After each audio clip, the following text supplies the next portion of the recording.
Un beton care nu se clasă. Nu știu care. Da, de ce, doamna? Că știu bine să trag la muie. Să nu mai fie gălăgie.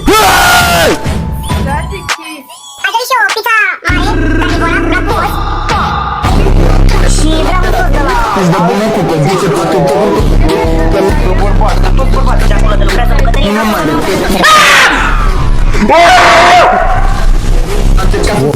Știu, zici că urmează să fie asasinat. Mă concentrez să fac win man. Concentrez, tu și cu Dinamo, să concentrați până ajunge în Liga 2.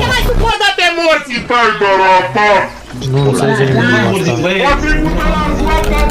Băi, ești prost! Developer! Ce ai spus? Ce ai spus să morți, mă? Ce ai spus? Ești nebun? Ce ai spus? Te întreb, poate cu tine, nu e? În morți, mă!